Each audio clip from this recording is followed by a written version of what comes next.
I'm Tom Creel with Chopper College, and this is Blake Ignolfo, and we're going to be showing you how to assemble your handlebars and risers. What we have here is we have a set of drag bars with our left side grip already installed. We've got our 3-inch risers, as well as our chrome covers, our bolts, and our riser bolts. As we move up here, Blake's going to be showing you how to install these correctly. Earlier we had shown you how to install your steering dampeners. Blake's going to be placing a chrome cover over each side of those steering dampeners to help prevent your risers and your bolt from actually crushing into that rubber. And what he's doing at this point is putting the bolt through, and then he'll be applying red Loctite to the end of that bolt, which I have right here. Or I may be applying red Loctite to the end of that bolt. Just a dab on there. And he'll start the riser.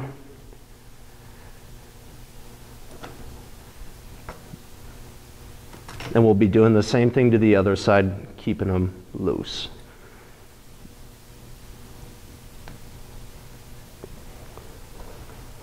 Perfect. So now we'll snug this one up, and Blake's going to do the same to the other side.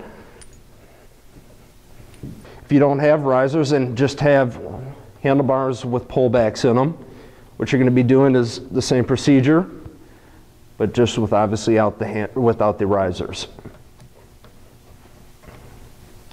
And notice I'm actually holding the tool and moving the riser, and the reason I'm doing that is because I'm able to feel if any of the threads are cross-threading, if there's any resistance, which there's not.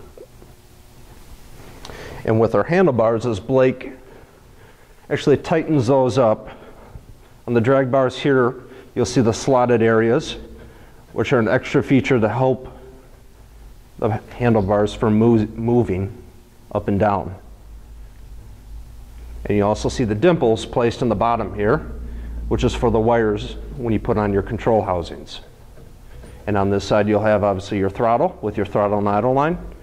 And on this side we have our left grip, which your clutch lever will come out right here, unless you have a twist, internal clutch. So at this point he's placed those on loose. What we're going to do is install the handlebars and place on the top covers.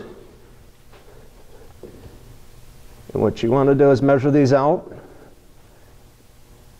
place those on, and bring down the bolts, secure those after putting them in hand and tight.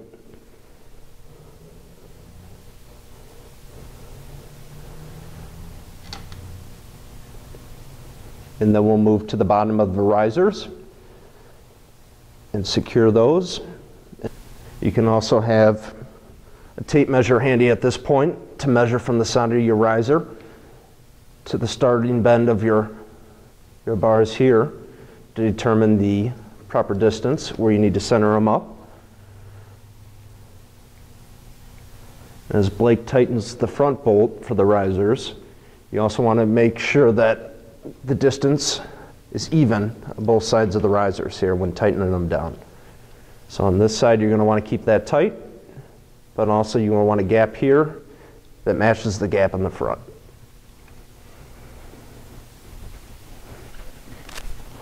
I'm going to switch sides here.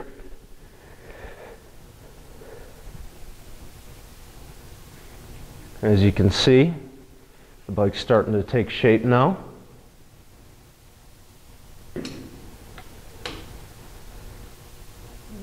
And we'll be going through and torquing those back down, and we'll also be torquing down the bottom of the riser bolts as well.